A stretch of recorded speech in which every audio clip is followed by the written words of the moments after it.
Hello there, everyone. Happy Wednesday. It's nice and early, and I thought I'd start the day with a video. First, I want to say thank you to my new subscribers. It's amazing how many people who are out there, not just ex-Jehovah's Witnesses, but people who have left of other cults that I'm connecting to. Hey Deidre, hey Rhonda. Thank you guys for writing to me. We had such a great Skype session.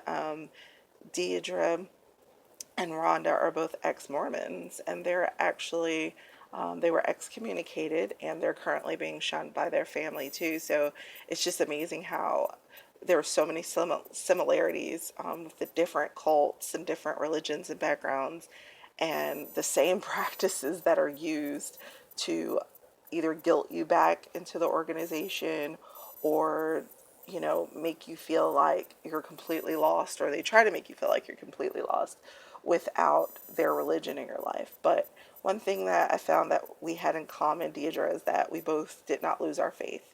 And just because you left a cult or an abusive organization doesn't mean that you have to lose your faith either. So I stay encouraged with those words and connecting with other people who feel the same way. Whatever your faith is in, it doesn't have to be a particular God by a particular name. Faith can be in anything. You can find hope within yourself and be your higher self by breaking away from a controlling, abusive relationship. So thanks again, guys, for connecting. Please keep your emails and your comments coming because I feel like we're all connecting and encouraging each other.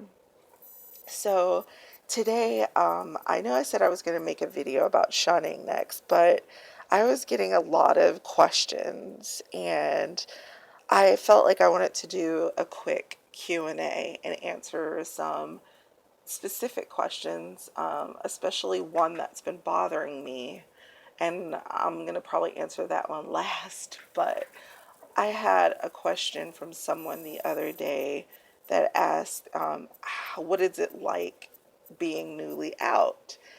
This person, I guess, is struggling with fading away themselves, and they want to know what it's like to just leave.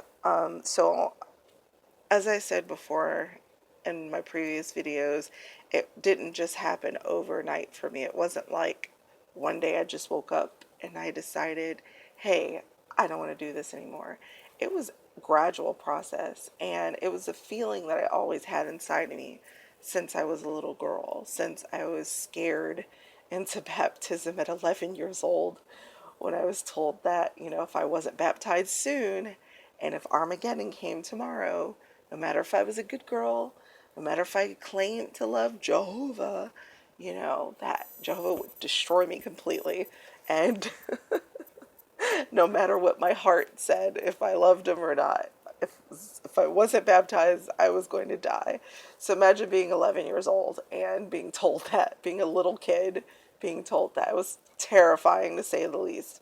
So I was forced into this child baptism, and I feel like that's when I knew something was wrong because it just didn't feel right to be told that. It was terrifying.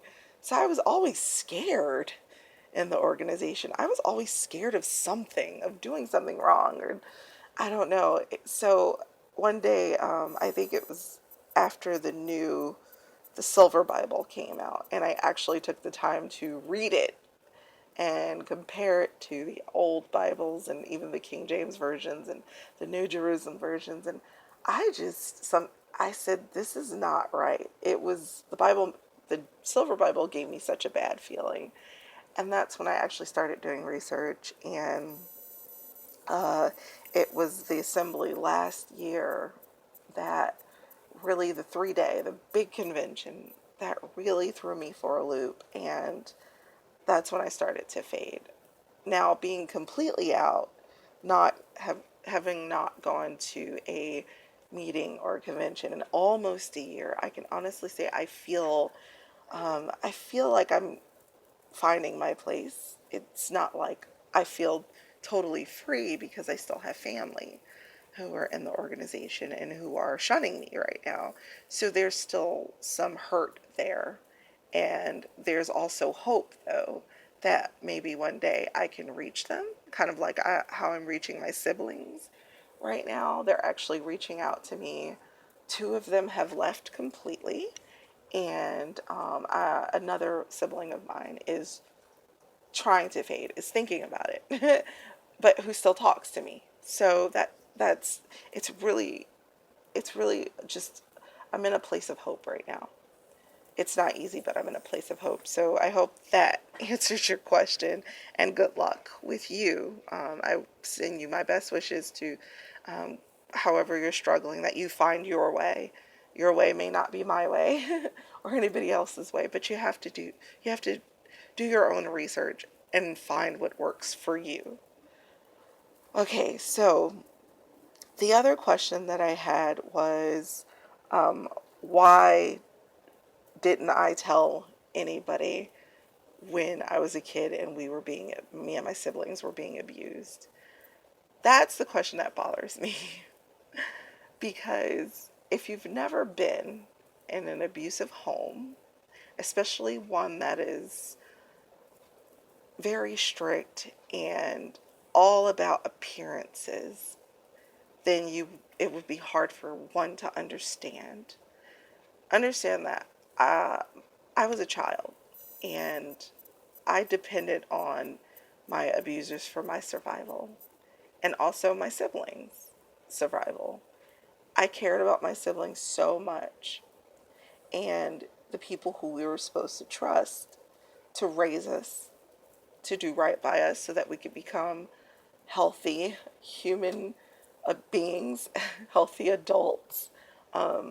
It was not going that way.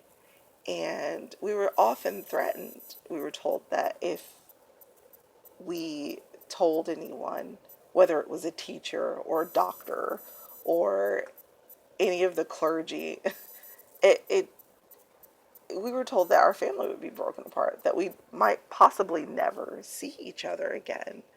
And that terrified me. It was one of the most terrifying thoughts to lose my siblings, because we stuck together. We'd always had each other, even all through all the bad things that we went through. And believe it or not, even when our family was broken apart, when the abuse was found out, the nightmare did come true. I did lose my siblings. For a while, we were separated, and I was living away from them. They were living in another home. And at some point, we became homeless. So all the things that we were told as kids would happen actually did happen. And it wasn't easy, it was hard. As a kid, you're in this child mind. You're not an adult. You can't process things like an adult. Okay? So you live by this fear that was instilled in you. And when I was threatened, I took it seriously. My siblings were threatened. They took it seriously. So we had to put on a facade. We had to appear to be, the perfect Jehovah's Witness family. We were out on service. We went to every meeting, and we made good grades in school.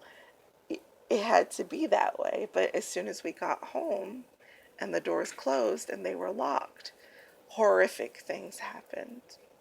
My siblings and I were subjected to every abuse that you can imagine: physical abuse, sexual abuse, spiritual abuse, mental abuse, psychological abuse. The list goes on. It's all abuse. And it's not easy to go up to a teacher and say, "Hey, this is what's happening to me and my family," when you're a child. So I hope that gives you some understanding. The reason why the question bothered me is just because, not that I don't take in consideration that other people have never been through this. No, that's not it. It just, to me, sounds like a very insensitive question to come down on a person and say, "Why didn't you tell anybody? You had the power to tell someone. You were the oldest child." No, it wasn't about that. It was about the control, the mental abuse, the psychological abuse when you're told that you have to keep these things behind closed doors. As a child, you do that because you live by fear. You live in this great fear. Now, being an adult, I see, that things could have been handled better. I don't know if I could have been capable of this understanding that I have now at 11 years old, 12 years old, 13 years old. Not really sure. There's no way of telling because, again, I was just a kid. The responsibility was of my caretakers to take care of myself and my siblings, but instead, we lived in an abusive home. And to this day, it really is about still with the same people, my mother, her husband, and other family members who are still in the Jehovah's Witness organization, to put on a facade, to pretend like the past never happened, especially since my mother remarried our abuser. And they were welcomed right, you know, into the congregation as a couple, and even with people knowing what had happened to us as kids, it's we're the ones who are shunned, me and my two siblings who left, and my mother and her husband, they are treated very well in the congregation. My siblings and I never abused or hurt anyone, but the people who hurt us are the ones who are welcomed with open arms, and we are the ones treated as if we did something bad. It's really twisted. And there was a comment in the previous video where someone mentioned 1984 by Orwell. And if you think about that story, it really is sort of a twisted Orwellian story. It's like either obey, don't question, and accept, and you're fine, or if you reject and ask questions and seek independence, forget about it. You're going to be cut off. And that's what happened to us. So, another question that leads to the next question, where someone asks, how could your mother remarry the person who abused her own children? That's a really good question.